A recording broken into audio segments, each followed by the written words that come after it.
Alright, what's up YouTube? MCO40 here. Yes, we have not done an actual deck profile since we've hit the content a lot harder than we were beforehand. So let me explain a little bit of the origin behind what you're looking at here. Two of my very good friends this weekend were supposed to play this deck for ARG Hartford. Unfortunately, with another blizzard coming through, they're not going to get the chance to play what they felt was the best deck of the format. And yes, I am posting this Saturday morning. That means for those of you that watch YouTube before regionals and everything today, you might get the chance to look at this build, get an idea of what Matt and Jeffrey, Torres and Nistico are planning to do for Hartford, because they have to head home because of a blizzard. So hopefully a lot of you guys will get the chance to take this information, learn with it, please.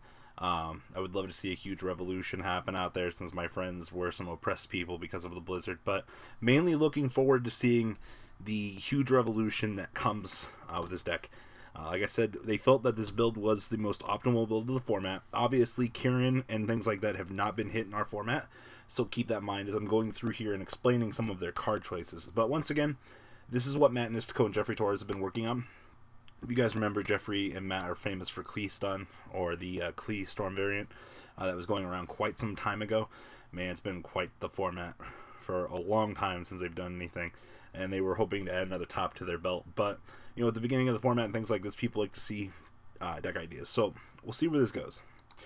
Alright, so for those of you that have been wondering what I've been testing and things like that, I've been on the Kaiju variant, and this build is the Metalfoe's version. If you guys don't know, a lot of people make the analogy that Metalfoes and Zoo do not have synergy. Well, that is not true. The synergy you're looking for actually revolves around your level 3s. Being able to effectively access Invoker at any stage in the game is incredibly important to a lot of decks, and being able to summon out Zoo pretty much free of will is pretty good. So your general game plan here while playing this deck is you have what, a 42 to what was the 38% chance of seeing Bambuku to get to Kirin, and that's a really high number. I'd have access to one of the most broken cards in the game. And, you know, a lot of times people are like, but I have board wipes. Yeah, you have to have a fucking kaiju to overlay on top of this fucking thing, and then you have to board wipe away the rest of the board. Typically, if you're looking at a Trident, our good friend Mithrilium, and a Kirin, like, you have to do so many expendable resources to clear that board, and if your opponent has a counter or a D barrier to back it up, just the insanity that's going through your fucking head here while you're playing against this deck is just way too fucking high. But we're gonna do the old style deck profile here. We'll go through the cards, you know, and then we'll actually talk a little bit more about this. So to start, 3 Volflame, triple Gold Driver, 1 Dracoons of Draconia. I can't wait to explain this one. Triple Silver Red, triple Steelin, 1 Kirin, triple of the Rat Pier, triple Bambuku, triple Terratop, triple Eccentric, 1 Takumtumborg, 2 Maxi, 1 DD Crow, 2 Bismugear, 1 Decision, 1 Fusion, 1 Summoner's Art, 1 Quick Play Fusion, Counter, 2 Barrier, and 1 Combination. Extra deck, Invoker, Totem Bird, good old fucking Breaksword, 1 Bullhorn, 1 Wildbow, 2 Drancia, 1 Tigress, 1 Emerald, 1 Diamondaire, 1 Alcahest, 1 Adamante, 2 Mithrilium, and 1 Orihulk. Side deck, 2 Kumamungus, triple Lancia, 2 Psyblocker, 1 Raigeki, 1 Dark Hole, triple Cosmic Cyclone, 2 Forbidden Apocrythia, and 1 D-Barrier. First off, let's go to Dracoons of Draconia. So, Pendulum Effect. Once per turn, for normal monster you control, destroy this opponent's monster by battle. After damage calculation, you can add 1 level 4 or higher normal monster from your deck to your hand. Hello, fucking Volflame access. And, of course, it is a normal monster. So, just think about having this be an accessible scale. 1800 for immediate pen summon, like, not like that's super relevant, you know, but having it have the additional pendulum effect to recruit is insane. Of course, you know, as I said for our level 3 engine, we have Terratops, Bambukus, Silver Reds. You know, if you guys need to do the hard way to get to Invoker if you don't have access to Broken Top. I mean, you have a Century, like, you have plenty of tools accessible to you to get to the Zoo Engine, and pretty much 1 to 2 card combinations. Of course, you're going to see a lot of arguments between Ghost Ogre and DD Crow this format. Crow's aiming more towards for the devastation to the Tigress play. If someone's getting cheeky and playing the Manticore loop, then you'll have access to Crow to answer that. But it's mainly to ensure if the Manticore loop does exist. If you guys aren't familiar with the Manticore loop, it is when you max C and your opponent goes end phase, Manticore, Manticore, Manticore, and just decks you out. So having the hard draw max C in your deck helps you get there. As opposed to, you know, with it being at 2, it's not a super pleasurable experience to you while playing. But at least you'll have access to it if you are getting, you know, your opponent's getting cheeky on you. Obviously, the best card in the format is D-Barrier, of course, next to Trident. There's not much else to really say about this. You're essentially looking at standard Metalfoes combined with the Retardo access to Invoker, which in turn gives you Retardo access to the other half of your deck. And we can't really say enough about how broken Zoo is. In the extra deck, I mean, Totem Bird, Breaksword, Invoker, 3 dedicated slots to however you need to toolbox your extra deck, which is fine. Of course, the Zoo Engine is a little bit more compromised here. Drancia, just for the hard overlay if you need to go into it the hard way, which you can get there, but it's not like you won't be able to access, recycle most things with Emerald. The big thing I think people are going to complain about is Adamante, but it's just so that if you need to perform a fusion with some of the more offbeat materials, then you will be able to do so, which is something that I kind of really like. I know some builds kind of just cut this all together and said, you know what, fuck it, if we don't have it, we don't have it. But it's not much to really explain there. Pretty much condensed down the Zoo Engine. So my friend was talking about how you only need 1 Mithrilium if you really want to dedicate the slot to Instant Fusion Norden. But that is up to those that want to go down that dark path. But I think sticking to 2 Mithrilium for this build is acceptable. Extra deck still have access to the Kaiju Engine, Kumamungus. It's definitely a little bit bigger than Gameciel, but when you see that Gameciel go, you kind of cry. Obviously, Lancia's to make sure that your opponent can't resolve banish effects. Very important. One of the sleeper cards of this format, Psyblocker, going first, being able to declare a problem card. Oh, sorry. I didn't just tell you what you should be doing with Psyblocker. Board wipes. We've all had this discussion about what is really broken against Zoo.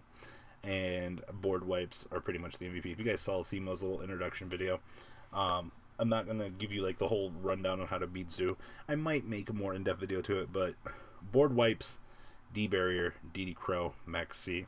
I mean, essentially what you need. Triple Cosmic Cyclone.